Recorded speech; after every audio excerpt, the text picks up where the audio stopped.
కార్లో అయితే బయటకి ఎక్కడికి వెళ్ళట్లేదు, జస్ట్ సాంగ్స్ పెట్టుకొని బండి క్లీన్ చేసుకోవాలని చెప్పి కార్ కీస్ తెచ్చింది. Please annoying sounds.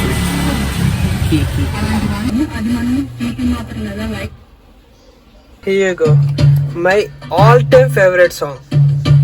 Hi guys, welcome back to the channel. I hope అందరూ బాగానే ఉన్నారు అనుకుంటున్నా. అండ్ ఇట్స్ బీన్ 2 weeks నేను వీడియో చేసి. సో దానికి ఒక కారణం ఉంది. లాస్ట్ వీక్ నేను వీడియో చేద్దాం అనుకున్నా, వ్లాగ్ చేద్దాం అనుకున్నాను. బట్ ప్రాబ్లం ఏంటంటే అమ్మకి ఒంట్లో బాగాలేదు అసలు. లాస్ట్ వీక్ థర్స్డే నుంచి అసలు ఒంట్లో బాగాలేదు, చాలా నీరసం. దానివల్ల లాస్ట్ వీక్ సండే అమ్మని హాస్పిటల్ తీసుకెళ్లాల్సి వచ్చింది. దానివల్ల ఇంకా నో వ్లాగ్. అసలు లాస్ట్ వీకే బైక్ క్లీన్ చేద్దాం అనుకున్నా. ఈ పని మీద నేను ఇంకా బైక్ క్లీన్ చేయలేదు అండ్ వ్లాగ్ చేసే మూడ్ కూడా లేదు, అందుకే వ్లాగ్ అయితే చేయలేదు. అండ్ చాలా మెసేజ్లు వచ్చాయి, వ్లాగ్ ఎందుకు చేయలేదు, ఏంటి, ఏమైంది, ఆల్రెడీ వీకెండ్ వచ్చింది, వ్లాగ్ రాలేదని. ఇది సిచ్యువేషన్, అందుకే వ్లాగ్ అయితే చేయలేదు. సో నౌ బయటికి అయితే ఎక్కడికి వెళ్ళట్లేదు, జస్ట్ బైక్ క్లీన్ చేద్దాం అనుకున్నా. బైక్ క్లీన్ చేసేసి అండ్ సమ్ టాపిక్ ఉంది, అది కొంచెం మాట్లాడదాం. And why do I choose Apple as an ecosystem, అది కూడా మాట్లాడదాం అనుకున్నా. So let's do that. First of all let's clean our beast RTR 200. Last time మీకు already I think 2 to 3 videos చెప్పాను కదా, ఇక్కడ ఫోక్ సీల్ బ్రేక్ అయిపోయిందని. ఇటు సైడే కాదు, అది కూడా బ్రేక్ అయిపోయింది. Can you see that? అది కూడా స్టార్ట్ అయింది. సో నేను ఎన్నోసార్లు షోరూమ్కి ఫోన్ చేస్తున్నాను. షోరూంలో అయితే ఆ ఫోక్ సీల్ అనేది ఇంకా అవైలబుల్లోకి రాలేదు. అవైలబుల్లోకి అది రావట్లేదు. నెక్స్ట్ నేను ఎక్కడికైనా బయటకు వెళ్ళాలంటే నాకు వేరే సోర్స్ లేదు. నేనైతే కార్ తీసుకుని వెళ్ళాను ప్రతి దగ్గరికి, ఎందుకంటే కార్ కూడా నాకు అంత ఇష్టం లేదు. బైక్ అయితే నాకు కంఫర్టబుల్గా ఉంటుంది, బట్ బైక్ ఈ కండిషన్లో ఉంది, ఏం చేయాలో కూడా అర్థం అవ్వట్లేదు. మళ్ళీ ఫోన్ చేస్తాను, ఈ వీక్ నెక్స్ట్ వీక్ అని తెప్పించమని రిక్వెస్ట్ చేస్తాను. వస్తే వెల్ అండ్ గుడ్, హ్యాపీగా ఏం చేస్తాను. ఎందుకంటే అది అక్కడ ఏ ప్రాబ్లం తెచ్చి పెడుతుందా అని నాకు భయం వేస్తుంది బండి తీసినప్పుడల్లా. Okay, let's clean the bike. చాలా దరిద్రంగా ఉంది బండి అయితే, అస్సలు క్లీన్ చేయలేదు.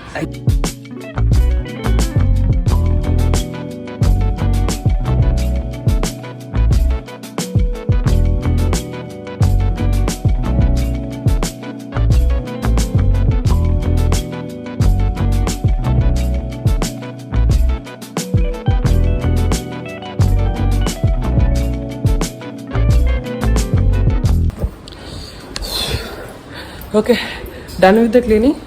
ఇప్పుడు ద వర్స్ట్ పార్ట్ ఏంటంటే లిఫ్ట్ పనిచేయదు.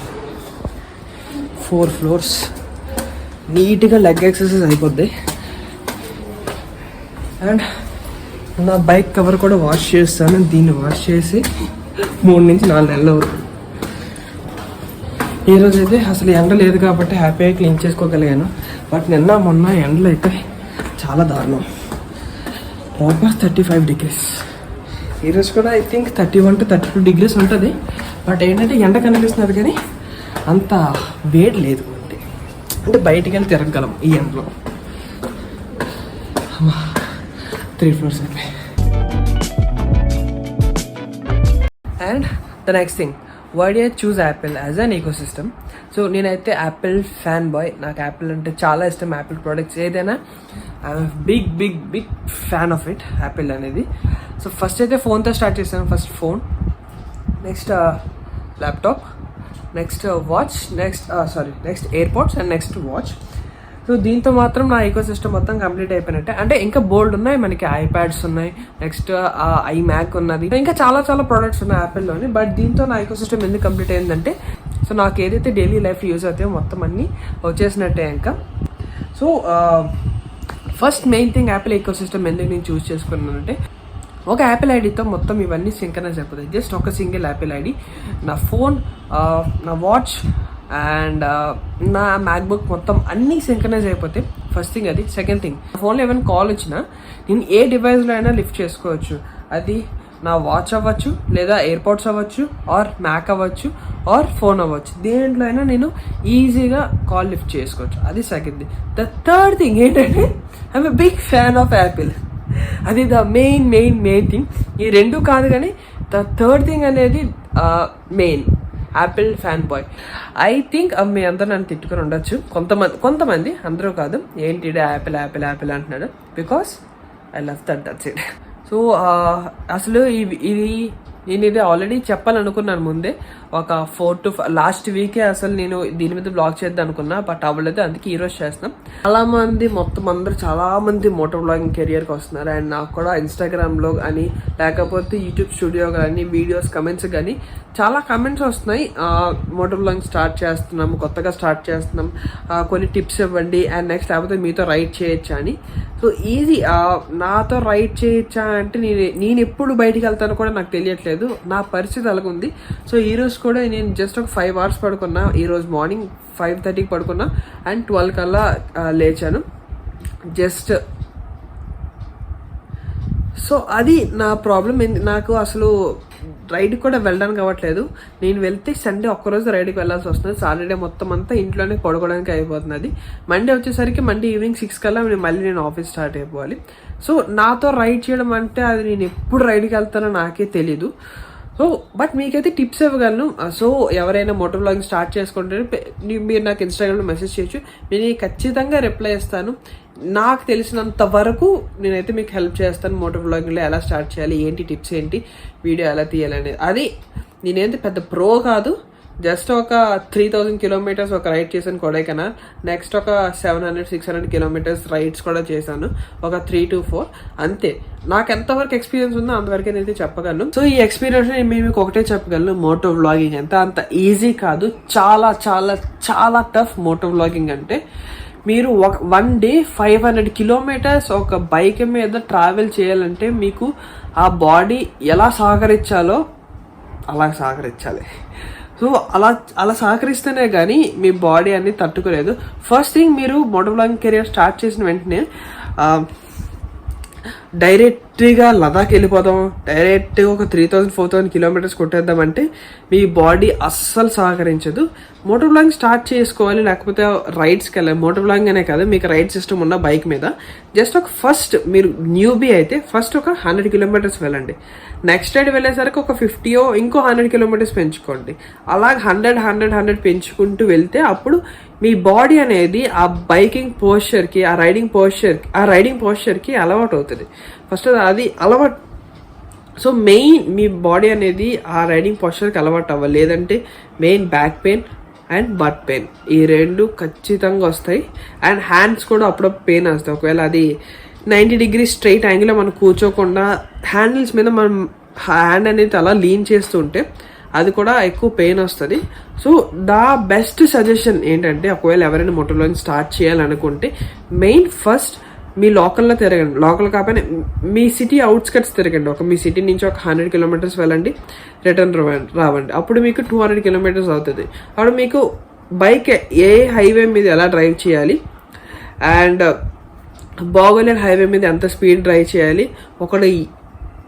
మనం బాగా వెళ్తాం, అవతల బాగా రాడు, అలాంటప్పుడు మనం ఎలా అవాయిడ్ చేయాలి, ఎవరైనా సడన్గా రోడ్ మీకు వచ్చినప్పుడు ఏ స్పీడ్లో ఎలా ఉన్నప్పుడు మనం బండి ఎలా కంట్రోల్ చేయాలి మీకు తెలుస్తుంది. ఒకేసారి మోటో బ్లాగింగ్ స్టార్ట్ చేయకుండా డైరెక్ట్ లదాఖ్ వెళ్ళిపోతానంటే అంతకన్నా వరస్ట్ ఇంకేం ఉండదు. సో నేను నా మోటో బ్లాగింగ్ కెరీర్ స్టార్ట్ చేసేది ఇక్కడ నుంచి ఫ్రమ్ రాజమండ్రి వెళ్ళా first trip. Next trip Chhattisgarh. ఆ తర్వాత లోకల్లో తిరిగాను ఒక 50 kilometers 60 kilometers మొత్తం లోకల్లో తిరిగా. అప్పుడు నాకు ఒక 1.5 year ఎక్స్పీరియన్స్ వచ్చిన తర్వాత నేను కొడైకెనాల్ ట్రిప్ వేసాను. అది 3000 kilometers కొడైకెనాల్ ట్రిప్. సో అది నీ సజెషన్ ఇస్తున్నా. ఒకవేళ నన్ను తిట్టుకున్నా నో ప్రాబ్లం, ఎందుకంటే ఒక చిన్న సజెషన్ ఇద్దామని ఇస్తున్నా. అండ్ ఎవరైనా చెప్తున్నాను కదా ఆల్రెడీ, మోటో బ్లాగింగ్ కోసం మీకు ఎవరికైనా ఏమైనా డౌట్స్ ఉన్నా నాకు తెలిసినంత వరకు నేను ఖచ్చితంగా రిప్లై ఇస్తున్నాను. So please do follow my Instagram and do message there ఒకవేళ మీకు మోటో వ్లాగింగ్లో ఏమైనా డౌట్స్ ఉన్నా ఏమన్నా. And it's time around 3:25 PM in the afternoon. ఎండతో కొంచెం బాగానే ఉన్నది. నేనైతే స్టార్ట్ చేస్తున్నా మనీ దాచుకోవడం, లైక్ నా సేఫ్టీ గేర్ కొనుక్కోవడానికి. అండ్ మెయిన్ థింగ్, మీరు మోటో వ్లాగింగ్ స్టార్ట్ చేయాలంటే safety gear is a must. నా దగ్గర ఇప్పటికైతే ప్రీమియం హెల్మెట్ ఉంది, ఒక జాకెట్ ఉంది. ఐ థింక్ విత్ ఇన్ 1 monthలో రైడింగ్ ప్యాంట్ కొంటాను. సో ఇంకా డబ్బులు దాచుకోండి, ఎందుకంటే అవి టూ ఎక్స్పెన్సివ్. నాకు వచ్చిన శాలరీకి నా రైడింగ్ గేర్ టూ ఎక్స్పెన్సివ్. నా జాకెట్ వచ్చేసి 6700 అండ్ నా హెల్మెట్ వచ్చేసి 5200. నా శాలరీకి అవి నాకు ఎక్స్పెన్సివ్. సో రైడింగ్ ప్యాంట్ వచ్చేసి 6700 or 7000 రైడింగ్ ప్యాంట్. అది నాకు వచ్చిన యూట్యూబ్ మనీతో కొందాం అనుకున్నా. నాకు యూట్యూబ్ మనీ వస్తుంది with in 1 month or 2 months. ఇంకొంచెం రావాలి. ఈ మంత్లో మీకు కొంచెం సహకరిస్తే యాడ్స్ కొంచెం ఎక్కువ చూస్తే నాకు ఖచ్చితంగా వచ్చేస్తుంది ఈ మంత్ యూట్యూబ్ మనీ. ఒకవేళ యూట్యూబ్ మనీ రాగానే ఫస్ట్ కొనేది అయితే రైడింగ్ గేరే కొంటాను. రైడింగ్ గేర్ కొనగా ఇంకేమైనా డబ్బులు మిగిలితే అవి దాస్తా. ఎందుకంటే నేను నా బైక్ అనేది మార్చుదామని చూస్తాను. ఆల్రెడీ మీకు అందరికి చెప్పాను నా బైక్ అనేది మారుద్దామని. అది ఇంకా డాడీకి చెప్పాను. ఇంకా డాడీ అయితే ఏం అనలేదు. ఐ థింక్ ఇంకా డాడీ అయితే ఏం అనలేదు. చూస్తున్నా. ఐ థింక్ ఈ ఇయర్ నా బర్త్డే కానీ లేకపోతే నెక్స్ట్ ఇయర్ కానీ లోన్ తీసుకొని బైక్ తీసుకుందామని చూస్తున్నాను. ఎందుకంటే నా దగ్గర అంత క్యాష్ అయితే లేదు. ఈ నెక్స్ట్ వీక్ తీసుకుంటే నా మనీ మీదే తీసుకుందామని. సో ఐ హోప్ ఈ వీడియో బాగా లెంత్ అయింది. సో నేను చెప్పాలనుకుంది ఇది. దీని తర్వాత నేనైతే ఎక్కడికి బయటకు వెళ్ళట్లేదు. అండ్ ద లాస్ట్ థింగ్ మళ్ళీ చెప్తున్నా, మోటో వ్లాగింగ్ స్టార్ట్ చేయాలనుకున్నా ప్లీజ్ తక్కువ డిస్టెన్స్ స్టార్ట్ చేయండి. ఒక 100 kilometers 50 kilometers. దాని తర్వాత పెద్ద రైడ్లు వేసుకోండి డైరెక్ట్గా. ప్లీజ్ thousands of kilometers మీ ఫస్ట్ రైడింగ్ మీ ఫస్ట్ రైడ్లో కానీ మీ ఫస్ట్ మోటో వ్లాగింగ్ కెరియర్లో కానీ ప్లీజ్ వెళ్ళొద్దు. ఐ హోప్ మీరు ఇది పాజిటివ్గా తీసుకుంటారు అనుకుంటున్నా. ఓకే గాయ్స్, ఐ హోప్ ఈ వీడియో మీకు నచ్చింది అనుకుంటున్నా. ఒకవేళ వస్తే please give me like, comment, share and subscribe. Okay, subscribe చేసిన తర్వాత బెల్ ఐకాన్ క్లిక్ చేయకపోతే అది కూడా క్లిక్ చేయండి. Okay, so take care and meet in the next vlog. Bye-bye.